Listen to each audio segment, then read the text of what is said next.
Good evening friend, कैसे हो आप। आई होप कि आप सभी बढ़िया होंगे और आपकी तैयारी बढ़िया चल रही होगी और आप डेली डेली मॉक टेस्ट लगा रहे होंगे। ठीक, तो आइए हम स्टार्ट करते हैं हमारा पहला। अभी तक हमने क्या बता दिया था, सन 2021 के और 22 के और 23 के एडम फ्रेशेस करा दिए थे जो प्रीवियस ईयर TR1 में आए हैं, और आज हम कराने वाले हैं 2024 के। तो सबसे पहला हमारा एडम फ्रेशेस है to have bigger fish to fry.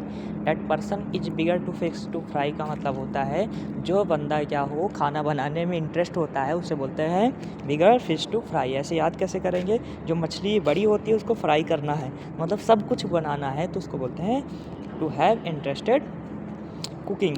अगला है ब्रेक द लेग। अगर कोई बंदा सर्विस ज्वाइन करने वाला है, किसी में ज्वाइन करने वाला है, तो मम्मी पापा क्या करते हैं, break the leg. Break the leg का मतलब होता है विश करते हैं गुड लक के लिए। ठीक, तो जैसे तुम किसी को गुड लक के लिए विश करोगे तो क्या हो जाएगा, ब्रेक अ लक। अगला है एट विट। अगला है एट हर विट्स एंड। तो इसका मतलब होता है अगर तुम्हारा पेपर में विट्स एंड हो गया, तुम्हारा ख़त्म हो गया, तो तुम क्या हो जाओगे, टोटली कंफ्यूज हो जाओगे, परेशान हो जाओगे।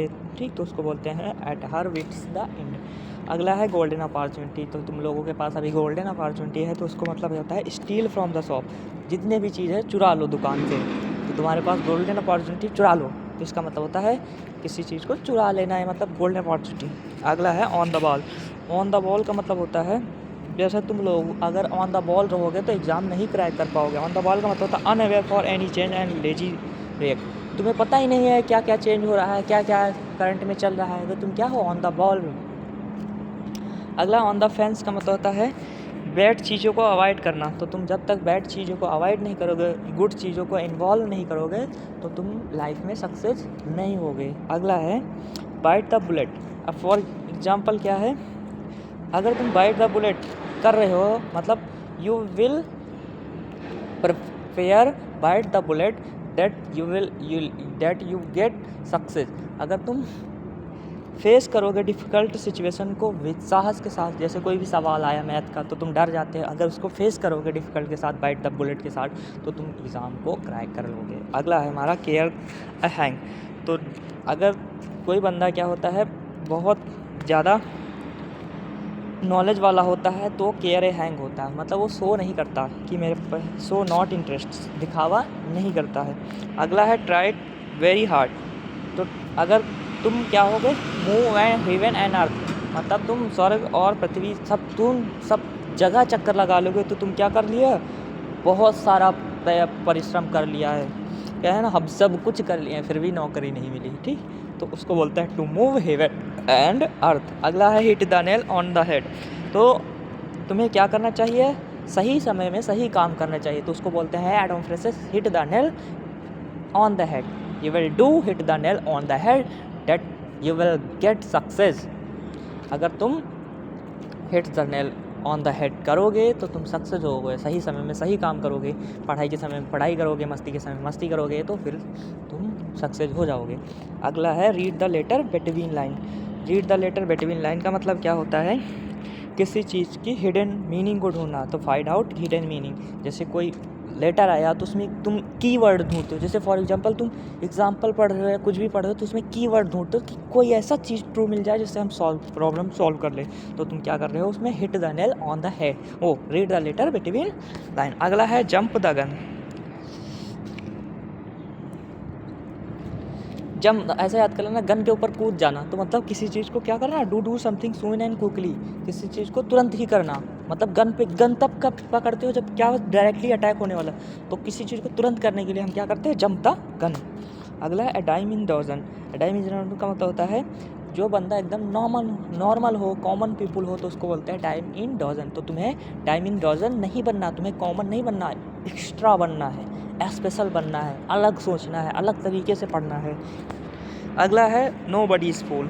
नो बडी इज़ फूल का मतलब कोई भी बेवकूफ़ नहीं बनाता, तो नॉट ईजिली डिसीव, किसी को ईजिली धोखा नहीं दे सकता। अगला fish out of the water. मछली को पानी से निकाल लोगे क्या हो जाएगी, वो अनकंफर्टेबल फील करेगी, तो इसका मतलब होता है अनकंफर्टेबल। अगला है टन और डीप फियर। जब तक तुम टर्न डिफियर नहीं करोगे तो तुम सक्सेस नहीं होगे। टर्न डिफियर का मतलब होता है किसी की बातों पर ध्यान ही मत दो, कोई कुछ भी बोले, तुम ये कर रहे हो, तुम वो कर रहे हो, बस तुम अपनी पढ़ाई करो बस। तो तुम्हें क्या बनना चाहिए? You make turn differ, you want to make turn differ. अगला है बैड पैचेस। बैड पैचेस का मतलब होता है जैसे तुम्हारे लाइफ में क्या एक बैड पैच चल रहा है, मतलब a proud of time when person is face to a lot of trouble. जैसे तुम लोग ए लॉट ऑफ ट्रबल, बहुत सारी मुसीबत को फेस कर रहे हो, तो तुम्हारा क्या है? Bad patch. ठीक, तो आज से हमारा कोई पूछे क्या हाल है तो बोल देना बैड पैच। अगला है स्ट्रेट शूटर। स्ट्रेट शूटर का मतलब होता है स्ट्रेट फॉरवर्ड पर्सन, जो सीधा सीधा चलता है, उसको बोलते हैं स्ट्रेट शूटर्स। अगला है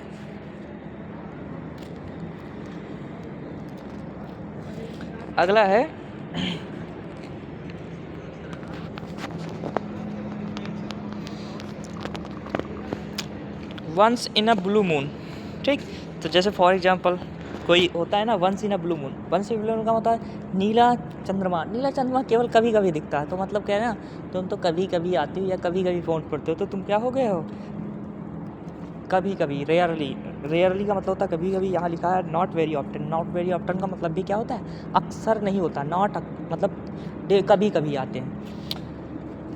हिंदी में क्या बोलते हैं? गुलरी के फूल, है ना, तुम तो गुलरी के फूल हुई हो। अगला है throw thick and thin. Throw thick and का मतलब होता है under all conditions no matter challenging and.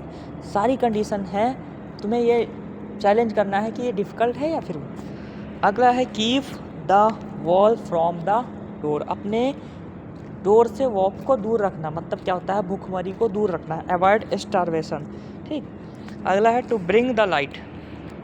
ऐसे याद करें ना, अब तुम लाइट को जला दोगे, ब्रिंग द लाइट, तो क्या करो? To disclose. डिस्क्लोज का मतलब होता है रिवील कर दो, किसी चीज़ को उजागर कर देना। अगला है पुल द लॉन्ग फेस। पुल का मतलब होता है लंबा फेस, ऐसे करके ऐसे पुल, बहुत सारा मुँह फेस ऐसे खींच लेना, तो मतलब क्या होता है? टू लुक सडन, मतलब किसी चीज़ को अचानक से देखना, तो उसको बोलते हैं पुल द लॉन्ग फेस। अगला है easy does it. Easy does it का मतलब होता है use to tell someone do something slowly and. किसी चीज़ को क्या बोलते हैं? किसी को अगर हम आराम से और केयरफुली क्या करते हैं, कहते हैं या प्रयोग करते हैं, तो उसको बोलते हैं ease does it, easy does it. अगला है कट द कॉर्नर। अगर तुम कॉर्नर के कट करोगे तो तुम्हारा क्या है? To do something expensive and easy way. किसी चीज़ को एक्सपेंसिव और ईजी वे से करने के लिए हम बोलते हैं कट द कॉर्नर। अगला है फेयर एंड वेदर फ्रेंड। जब तक वो अपने फेयर वेदर फ्रेंड को छोड़ोगे नहीं तब तक तुम अपने सक्सेस की ओर बढ़ोगे नहीं। ठीक, तो वीडियो कैसी लगे लाइक करना, सब्सक्राइब करना और कमेंट करना। जय हिंद दोस्तों।